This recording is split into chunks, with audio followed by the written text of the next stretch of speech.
I knew from the beginning that I wanted to fight my war in the air. There seemed to be some sort of an appeal about it, or a sense of excitement, so that was my objective. So within 3 weeks of Pearl Harbor, I went out to Fort Lewis, Washington to apply to the Army Air Corps. I wanted to become a fighter pilot. And much to my surprise, I failed the color vision test. And I continued to take the test at other locations over a period of time until gradually I memorized what I should see, what numbers and symbols I should see in the test, and then I passed it. But it was not until I got to Anchorage, Alaska, and I was working for the Corps of Engineers while I was still trying to get in service. And I passed it up there in early August of 1942. That is the day they were killed. We talked about the circumstances, and we packed up their things. And maybe at the officers' club that night, if we went in there, we might talk a little bit about what the angle of the flak had been, so we could try to avoid certain approaches on targets. But then we never talked about them again. We never talked about them again. It's just as if they did not exist. Yet the killing we did haunted us all the time. We thought about, or I did, I can't speak for the others, but it was the killing, the numbers of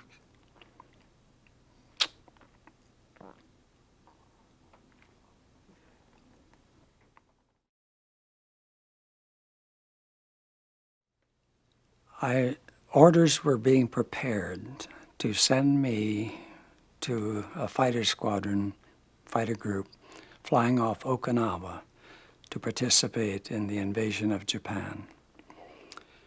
And when the atomic bomb was dropped on Hiroshima on August 6, 1945,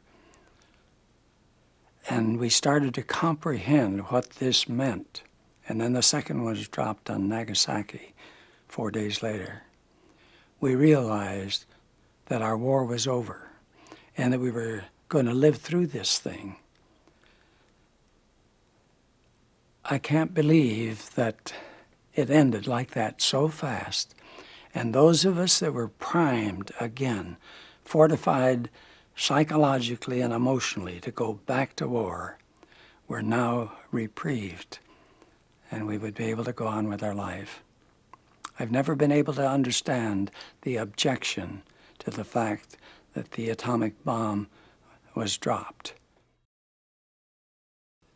We just burned all the adrenaline our body could produce, and sometimes when we would come home and land our airplane and taxi up to our hard stand and turn off the engines, we would just collapse, just sitting there in the cockpit. There was nothing else left.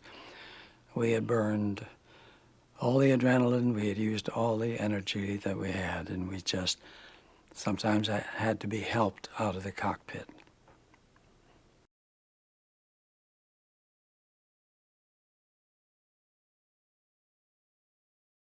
The fellow who owned the building said that we had to leave because his son was coming home from the Pacific. His son had been injured, and he didn't want any Japs in his apartment building. And so she gave us notice, and I said, but my sister-in-law is pregnant. She's expecting in August, end of August. Baby was born about the 21st. But he's, he was adamant, and so we looked in the papers, and St. Paul there was no place to be rented. We went after ad looking at places. There were just little, places not really livable. To me, my sister-in-law and I both went to check them out. She was pregnant, and it was such a chore. And so finally I said, you know what, I'm going to go over and talk to this fellow. Well, first of all, I went at the front, and his wife, it was a Sunday. It was a beautiful day, and his wife and her friends were sitting in the front. I said, I'd like to talk to Mr. Lauer. Mr. Lauer is in the back. He's watering, so I walked to the back of the garden, and he wouldn't turn off the hose at first. He saw who I was. And on top of that, he was very hard of hearing. So I said, Mr. Lauer, I need to talk to you. And I told him, I said, my husband is in the Pacific.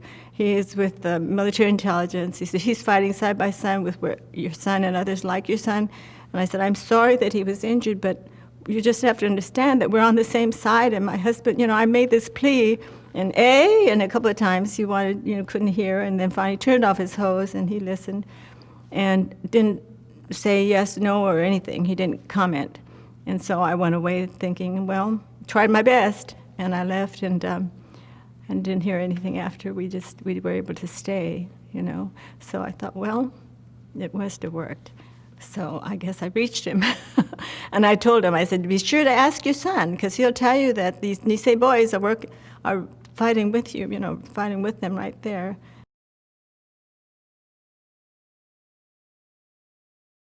He was 2 years older than I was, but he seemed like he needed my help more than I needed his. He was a sweet kid, easily so agreeable and a little bit gullible, and very good looking. And I just felt that he needed me. And when him leaving like that really broke my heart, I tell you. And of course, my mother, that meant 2 boys now were in the service. And it was really hard to give them up. From his letters, you couldn't tell.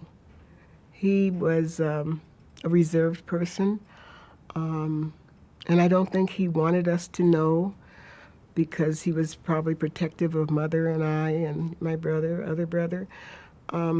He's a wonderful guy anyway. No, he never complained. We lived with that. That was part of our part we had to play. He never got a chance to go to a camp to regroup or whatever they would, rest and relaxation or be analyzed. And a friend of his, a Fresno boy that was a friend of both of us, came back from over there, and he had seen him in Germany, and he said he looked terrible, and I think they should send him home.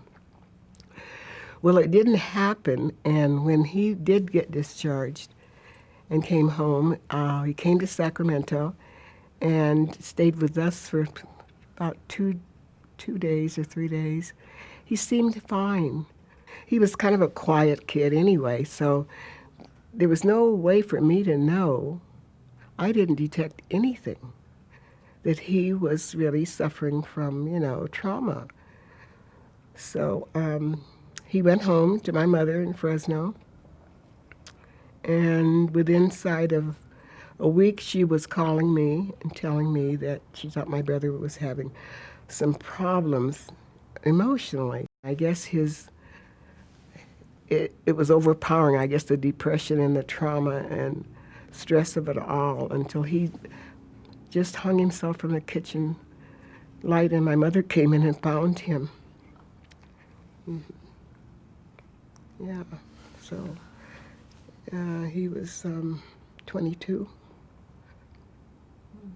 War can be rough.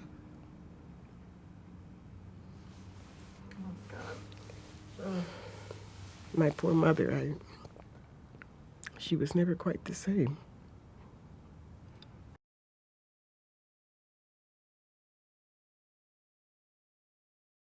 My grandfather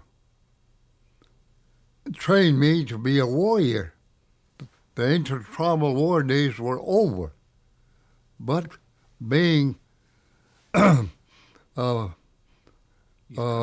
warrior in his time, before the reservation was set up, he kept training me to become a warrior.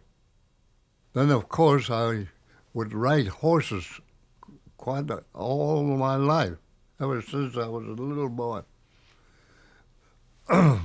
But in the wintertime,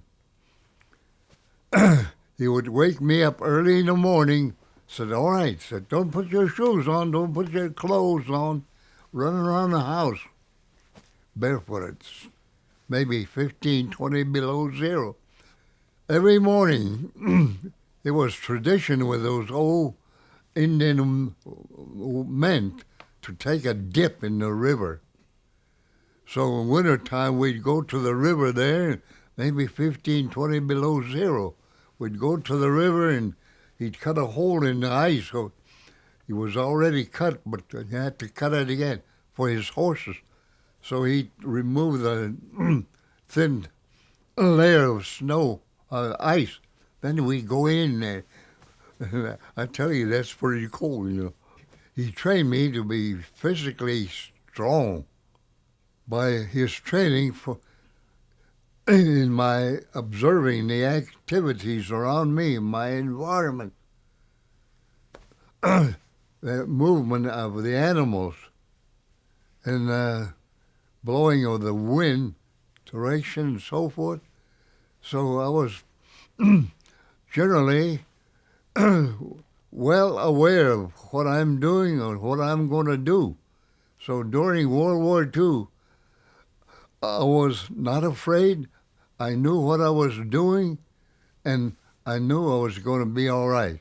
So he trained me that way, mentally. I was ready to go overseas. And a cousin of mine had just come back from Europe. You know, he was in tail gunner. And before he left, a medicine man, a Sundance medicine man, powerful, sacred powers. So he gave my cousin an eagle feather, a fluffy feather painted yellow. All right, said put that in inside of your helmet. That's your protection. That helped a lot too, you know. So long as that sacred protective feather was in my helmet, why I was never afraid of anything. I never panicked, and I think I survived quite adequately. Some soldiers get excited, get scared, panic, and run, and they get shot down. But I'm always in charge of myself. I knew what the enemy is going to do, so I was all right. And that that little medicine in there, I think that kind of gave me that feeling of having power over myself and the enemy. I've seen a lot of sad situations, people getting killed, lying there, civilians, soldiers, both American soldiers, German soldiers, and one of the worst I've witnessed was we were advancing into this little town, and our company commander stepped on a mine. Boy, both legs were gone. They're just these stubs. And so he was sitting there, and I was standing there and couldn't help but look at him. I was scared, you know, shook up. And he looked at his legs, and he fell over dead. He died. That was terrible. Yeah, that was terrible. I sang a song belonging to a chief who used to live here, a chief by the name of Gray Bull. And he would sing that whenever they meet the Cheyennes, you know. And when they do that, they're ready to clash. Why, a Cheyenne medicine man would sing a song, you know. A Crow medicine man by the name of Gray Bull would sing this song. And the words would say, the Cheyennes are coming now to do battle. Today I shall run over one of them. Yes, I ran all over them, all of them. So I sang that song.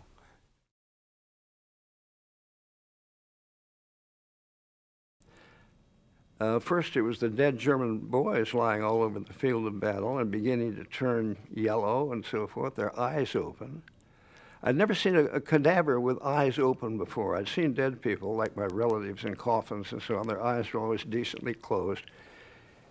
And when you see violently killed people with holes in them and missing limbs and so on, staring at you with open eyes as if they were alive, you feel terribly disconnected from things. Are you supposed to say something to them?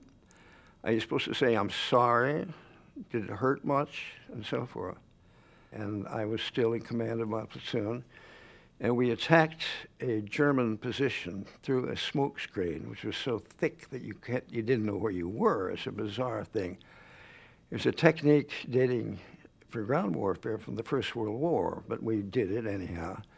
And there were dead Germans all the way along, and so on. People were stepping on mines and blowing their feet off and things. And my people were relatively untouched. That way we had to clear a woods, a small woods that was separated from everything else, maybe a half-mile wide and a mile long. And the Germans had been preparing that defensively, that position, for months, probably since Normandy. And we attacked it cheerfully as we could, running in with our rifles at port arms and so on, through machine gun fire.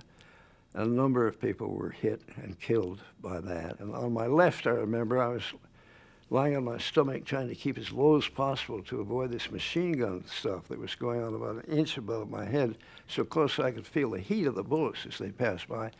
One of these replacements, who'd never impressed me very much because he was rather fat and clumsy, he kneeled up and he was aiming at a machine gun some distance from us.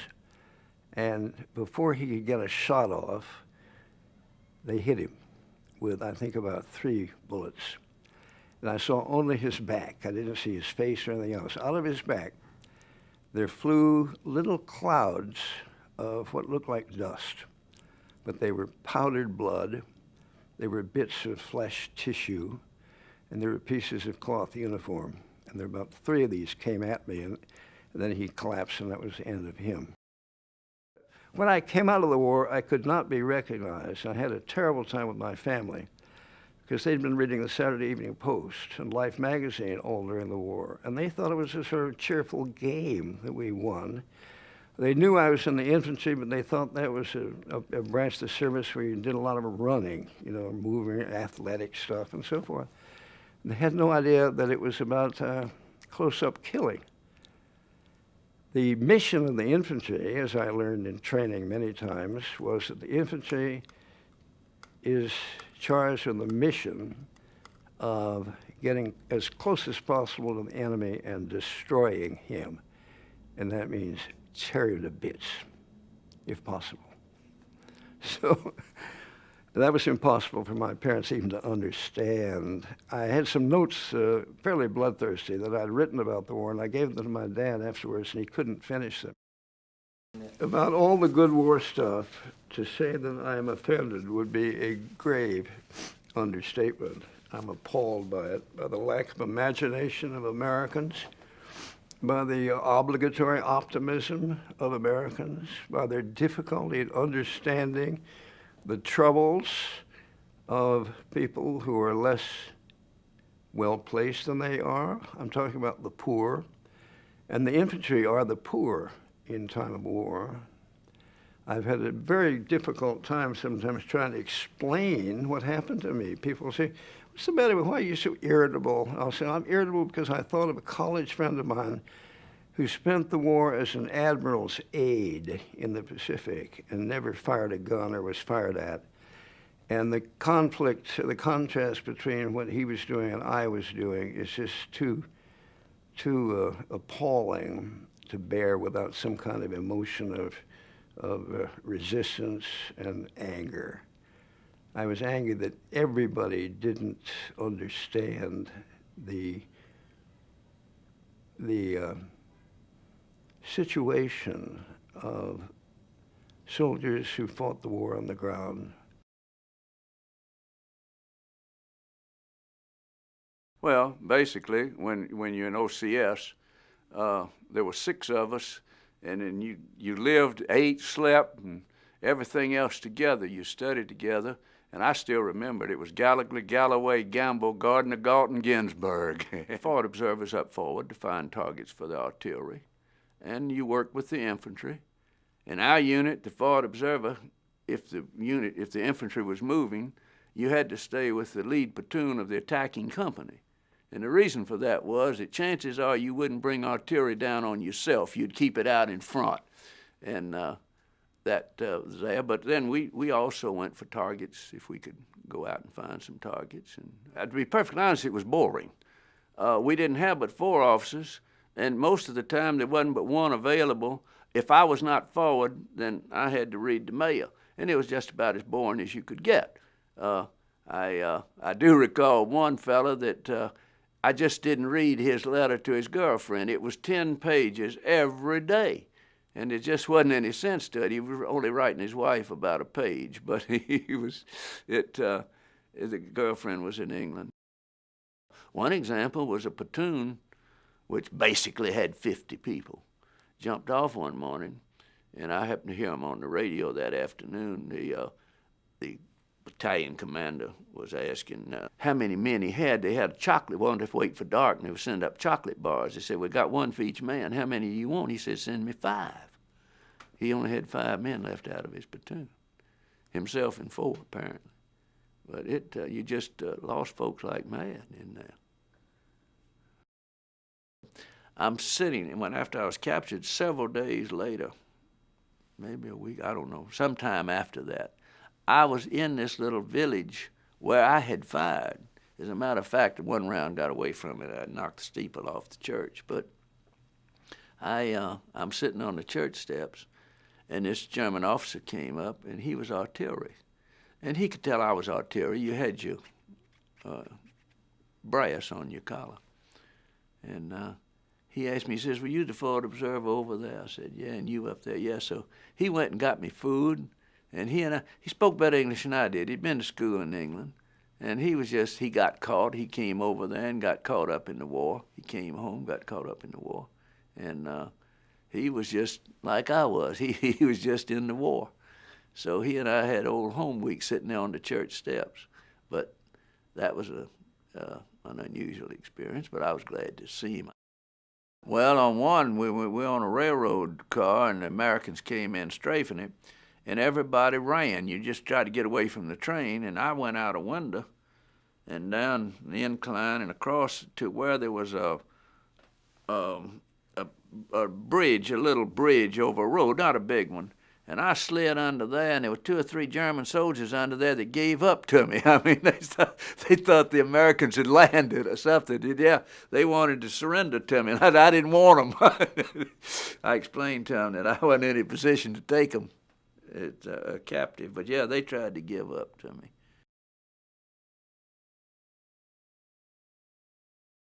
When I went into the Marines, the first thing was we had a little script to eat with, and when you would stop in a town like Macon, Georgia, the regular Marines, there had been no black Marines, so the regular Marines would eat in the dining room in the regular area. But in order to honor my script, they took me upstairs in the private dining room, and they brought me anything I wanted to eat, as long as I didn't eat downstairs. And I immediately ordered a filet mignon with all the trimmings. It remind you of home, and it broke your heart. For instance, they had bands who would come out and entertain the troops, and one band brought out Lena Horne. And one of these, we had the white troops around us, and they would make seats out of making trees even and putting airstrips, and this was your seats. When she came out and said, shoo, shoo, shoo, baby, a whole strip full of white boys fell off their seats. We were proud as punch to see Lena Horne and other people, Count Basie, Duke Ellington, It really made, this is worth fighting for, is what we thought. If we can just get back home and get a chance to enjoy some of this. Our attitude was, if the Germans or the Japanese won the war, the white folk would get on their side, and we'd have to fight both the German or Japanese and the white folk. So what we did was go over there and win the war, and then come back up and pick up the gauntlet where we tried to get our civil rights. That was the feeling.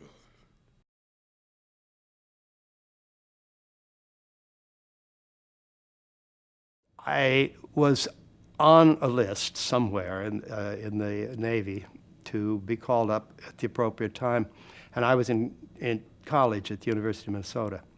And I'd spent my money. And my friends were going. Some of them were already, one of them was already a Marine fighter pilot. That was unendurable for me to be a college boy and him to be a Marine fighter pilot. So that I felt I had to accelerate this somehow. And I went into the recruiting office. And there was, to my astonishment, an old friend of mine at the desk. And I said, I've got to go. And as I talked to him, it got more and more intense. I've got to go, I've got to go. I'm out of money. Everyone else is going.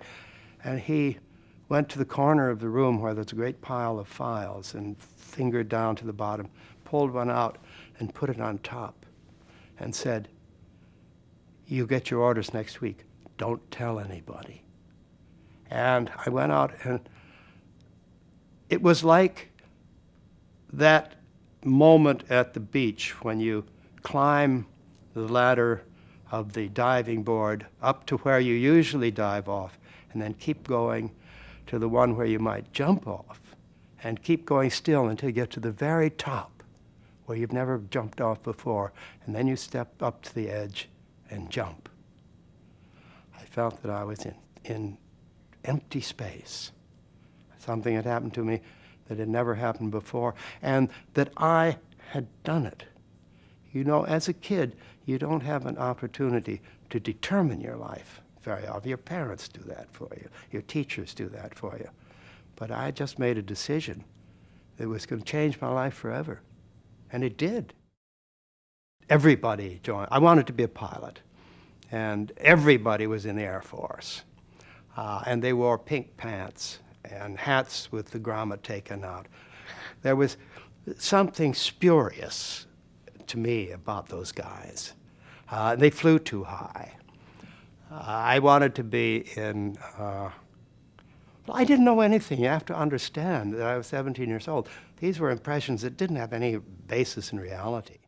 I also thought that the Marine Corps, which was an elite of the Navy as I saw it, and therefore was the best of the best, would be the organization to fly with, if I could. I began flying from a little grass field north of Dallas, and it was wonderful. The first experience of being up in the air and seeing the world down below you, it's indescribable, but it adds a dimension to the world you've been living in. Growing up is a series of tests, inevitably, motivated partly by curiosity about what it's like to do things that grown-ups do that you've never done before, and partly a series of tests of your readiness to be an adult, I think. That you, by passing the tests, you earn admission to this class of people that you think all know what they're doing. Aviation is certainly learning to fly as a series of tests, but you have to remember that as an 18 or 19 or 20-year-old kid, you're at the same time still going through the other set of tests. You're finding out what it's like to be drunk. You're trying to pass the test with girls when you really don't know what to do when you get there. You're trying to live independently. You're trying to act independently. You'd be doing those, you see, whether you were in military training or not. On top of those then are the tests about soloing an airplane and doing your first loop and dropping your first bomb and so forth. There was a song which was sometimes, the refrain of which sometimes was bless 'em all, and sometimes fuck 'em all, depending on the audience and who was singing. And the verses went, they sent for the army to come to Tulagi, but General MacArthur said no. He gave as his reason, this isn't the season. Besides, there is no USO. Fuck 'em all, fuck 'em all. The long and the short and the tall. Fuck all the admirals in Comair so pack. They don't give a damn if we never get back. So we're saying goodbye to them all, as back in our foxholes we crawl. There'll be no promotion this side of the ocean, but cheer up, my lads, bless 'em all. That's great. That's the least obscene of my repertoire. If you want the rest of them, I could oblige. The atomic bomb was, of course, an enormous, more than a big help. It was the end of the war. And we felt that, and with relief, but also with a kind of sadness. We had been turned into artificial adults for a few years, and we'd lived lives that were full of excitement and kind of adventurous lives, lives that we could never have anticipated back in Minneapolis and Bone Steel. Now it was all over. And there was, I'm sure I wasn't the only person who felt, now I will have to go back to being who I really am, who is a college undergraduate at the University of Minnesota. How boring that will be. How narrow and limited that will be. What kind of future will I have that will be as much fun as being a pilot in the Marine Corps? When the Japanese surrender was announced to us, we felt the squadron decided that it ought to make some gesture of celebration. And we took off as a squadron in formation and flew out over the fleet in Buckner Bay. And I expected that was what it was going to be. We'd fly over the fleet, and then we'd go home and land. Then, to my astonishment, the man leading the flight signaled to go into a column. So we all pulled back, one behind the other, and dove on the fleet. And then, to my amazement, he pulled up and did a barrel roll. Now, a barrel roll in a TBM is like a fat lady dancing. She shouldn't do it, and you're not even sure she can do it. But he did it, and then the next plane did it, and then it was my turn, and I pulled up and pulled it over, and all the rubbish and debris in the bottom of the airplane came floating up into my eyes, and the crewman in the back rattled around a bit, I guess. And then we came out, and it was still flying, and the wings hadn't fallen off. And then we went back and landed. And I reckon what we were doing was giving death one more chance. It was like the storm. Of course it could have been me, but it wasn't.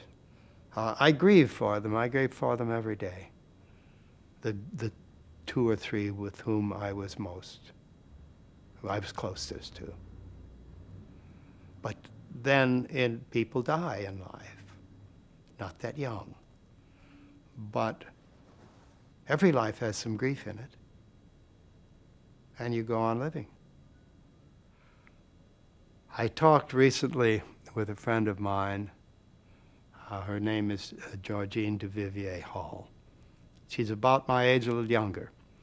Was in college in Pennsylvania during the war, a little women's college called Wilson College, where she said they wore white gloves to dinner, or at least it was white gloves were part of it. She said she really wasn't aware of the war. There was kind of innocence in this place, as though the war didn't exist. But when she went home after the term ended, she had to sit in a boxcar sitting on a coffin, which was the coffin of an American serviceman. Seemed an odd juxtaposition. They were casualties from somewhere being brought home. A grave responsibility. I was now in charge of 3 squads, and it's a total of 41 men.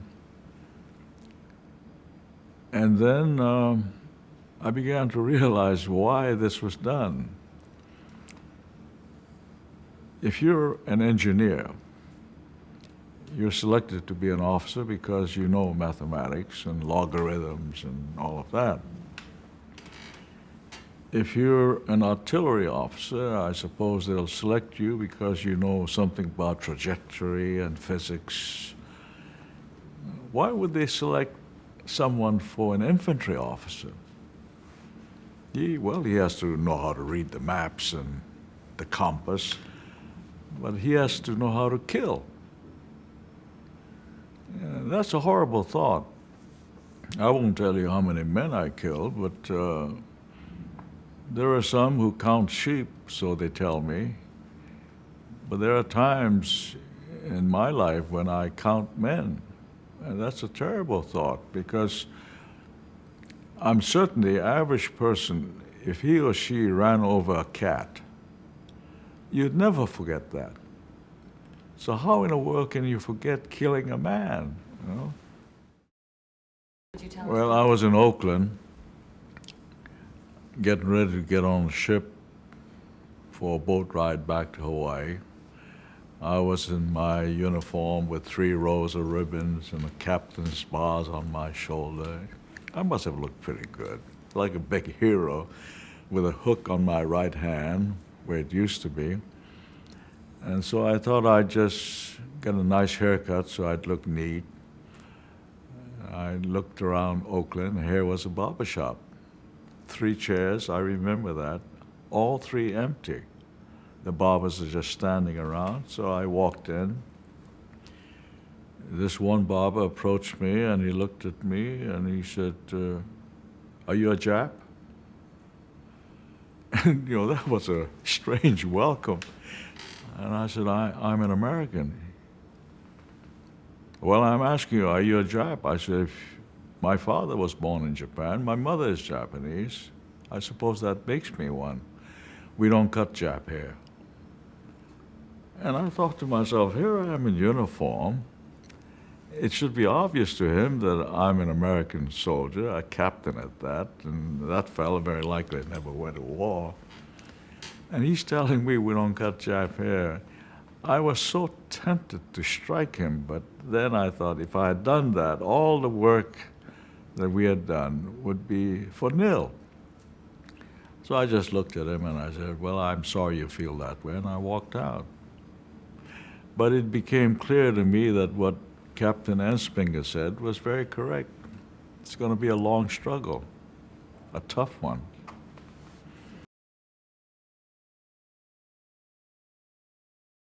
We all say that if it hadn't been for that childhood that we had, stressed and knowledgeable in matters that were so out of proportion from regular childhood, we probably wouldn't be the people we were today.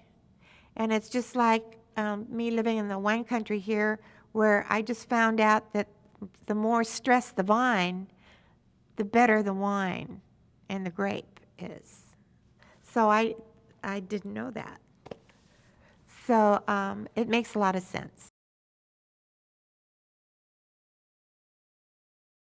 I think Laverne probably was cleaner during the war than at any time in its history, primarily because we kids would go out and would go the alleys, back roads, ditches, anything to find something out of metal.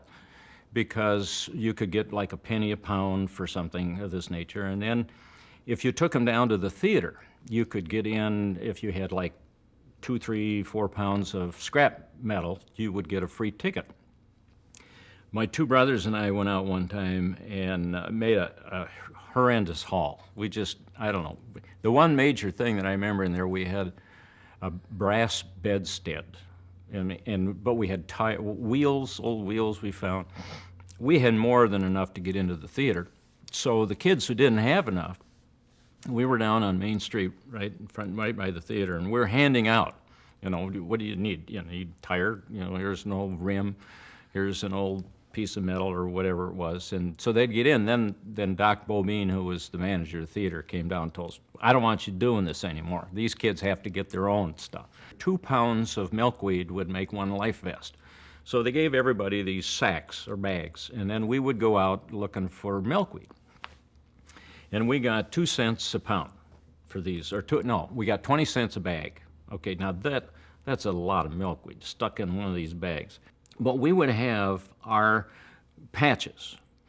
And the one that I remember was from the Olson's Dairy out toward the Blue Mountains along the old Rock Island Railroad. And we'd go out there at night, or after dinner, and we would crawl down in these, it's big, it's nothing but weeds and brambles and everything else, and we're collecting these god-awful milkweed pods. And but we wouldn't tell anybody where we were going because we didn't want anybody finding the milkweeds, in our patch kind of thing. They had in 1 year, I think there were like 1,300 bags that were turned in on the milkweed. I could never understand how they were going to take this little bit of stuff and save some Navy pilot who ended up in the Pacific Ocean, but that was the story we got. My dad was a warden, and there were wardens all around the neighborhood. These guys would go out there. And we'd have these blackouts. The siren would ring downtown. Then you had to turn off all your lights unless you had a blackout curtain that you could put over your window so that no light got out. The dads, my dad, these other guys, would go out and they would walk around the neighborhood. Now, I couldn't figure out how the Germans were going to fly all the way across the Atlantic Ocean and the Japanese were going to fly all the way across the Pacific Ocean to bomb Laverne. I mean, I had no concept of what was going on. They wanted these guys to have guns, but, they didn't have any guns for them. So my dad, the very first couple times he went out, he had a broomstick. I guess you were supposed to have this notion that you were carrying a weapon.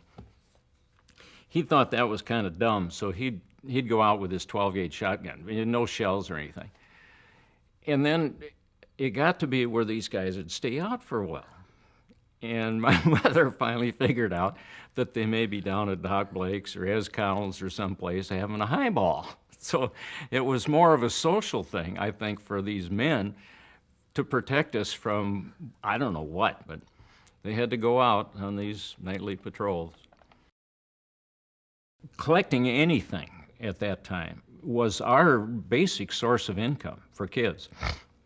And we could go, now this seems kind of ridiculous, but we could go to Rober's Pool Hall, for example, on a Saturday night and have a hot dog and a milkshake and a candy bar for 25 cents.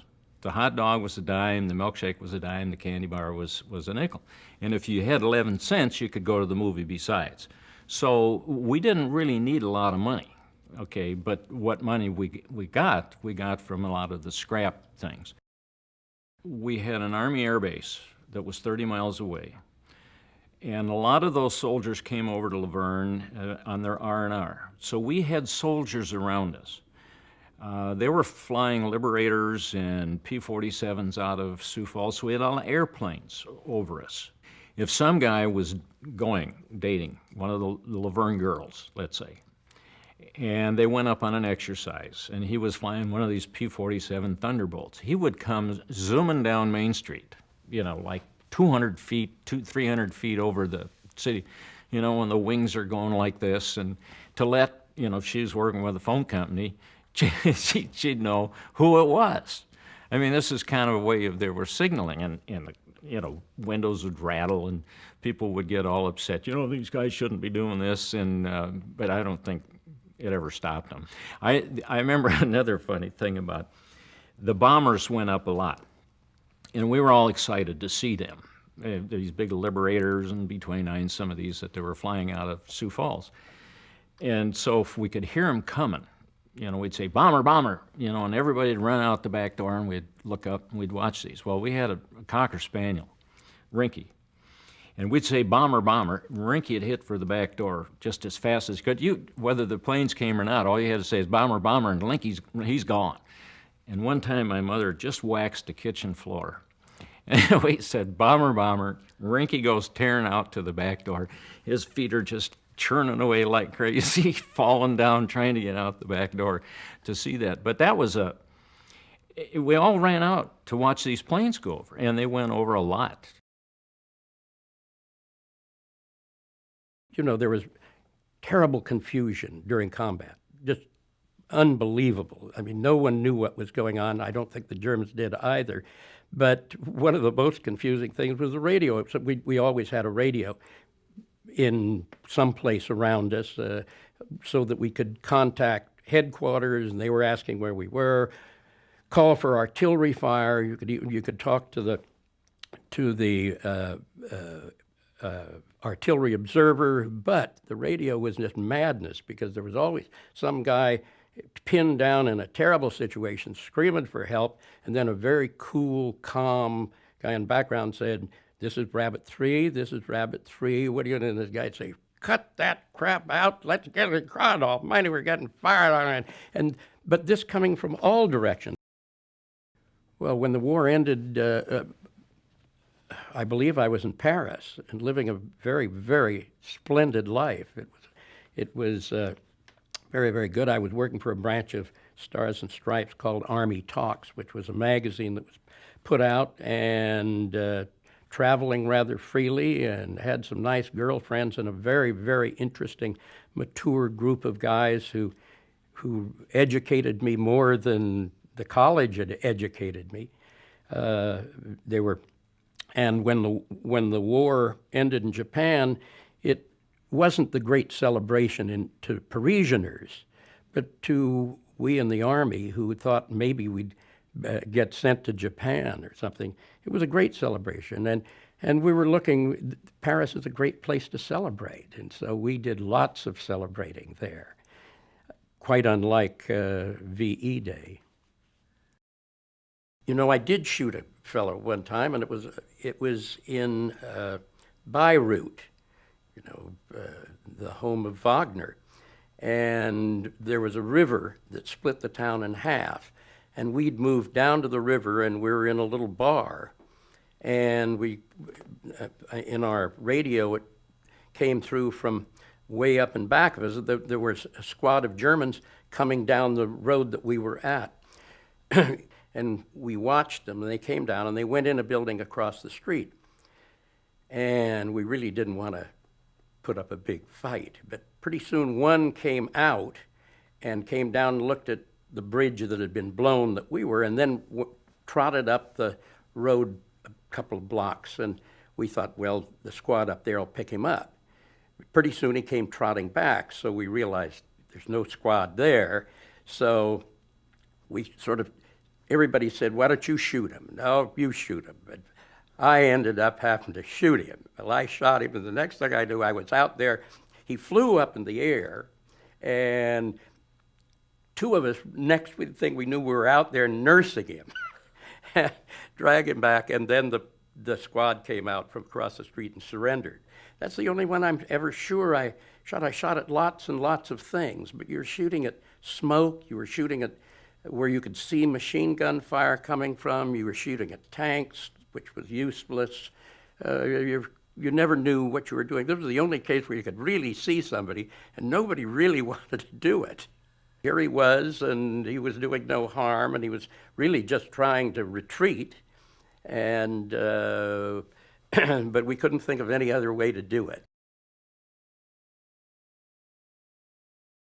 Our movie stars in those days were guys like James Cagney and Humphrey Bogart and Edward G. Robinson and those guys. And, we grew up on adventure stories, which what is the reason for a story to exist? It's to take you out of a drab existence, isn't it? Into a different world. That was how we grew up, and those were our aims. And when the real war broke out, it did give many of us, many Latinos enlisted, thousands.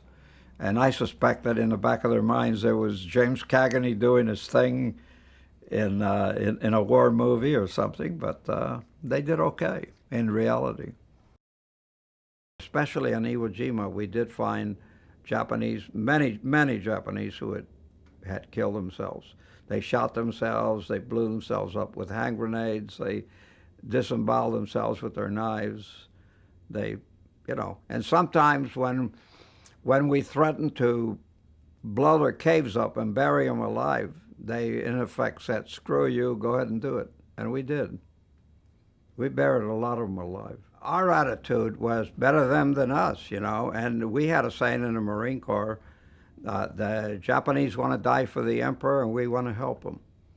And that was basically it. That's simple. You're in a war, you're not going to be you feel sorry for a guy when you see that he held a hand grenade to his belly and blew himself up, but very briefly. I mean, that's a guy who potentially might have killed you or one of your buddies.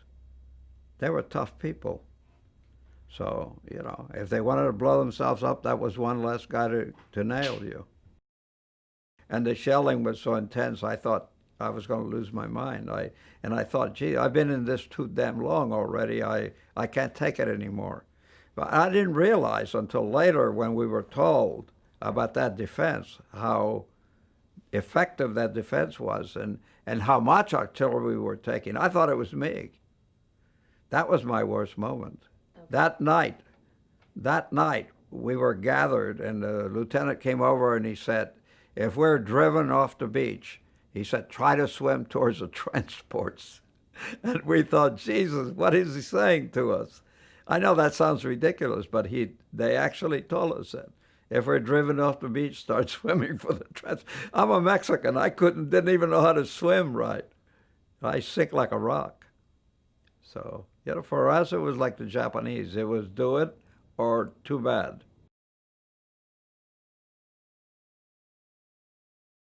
We met the cadets when they were training over in Pensacola. And I had one cute boyfriend who was from the Midwest. And when he knew he would have Saturday night free, he would fly his training flight over Mobile and dive down and buzz my house twice. And that way I knew he'd be over that Saturday night. And I was not to date anyone else. I was to save that Saturday night for Norman. So I had an old maid neighbor across the street, and every Saturday she'd sit on her front porch and wait to see if we'd be buzzed. And when he buzzed me, she'd come running across the parkway out here, yelling, Catherine, he's coming. Catherine, he's coming tonight. I just heard him. So the whole neighborhood was elated to whether he would come or not. Well, the last person we thought would ever be killed was my Uncle Charlie Tucker. He was such a macho person. He just did everything well. And we just never thought anything would happen to Charlie. If anyone would come through the wall, it would be Charlie. So when the news came that Charlie was missing in action at Guadalcanal, we were devastated. We kept thinking they would find him on an island alive. We kept thinking that maybe his plane had gone down someplace where he could get ashore and be saved. In fact, it was 4 years before we finally gave up that they would never find Charlie, because we just did not think the Lord would take him. But the wonderful thing, he stays 22 years old. That's beautiful. During the entire war, I made up my mind that I would never marry a man in uniform because I loved the uniforms. So I thought, well, and maybe I would marry him and realize I didn't like him at all, that it was all the uniform. So I did not marry till after the war because of that as much as anything. And the man I did marry had on a uniform, but it was a pilot's uniform. And I never saw him in his dress Navy uniform till the day I married him, and he wore it in our wedding. So, and I did like him in it. I really did.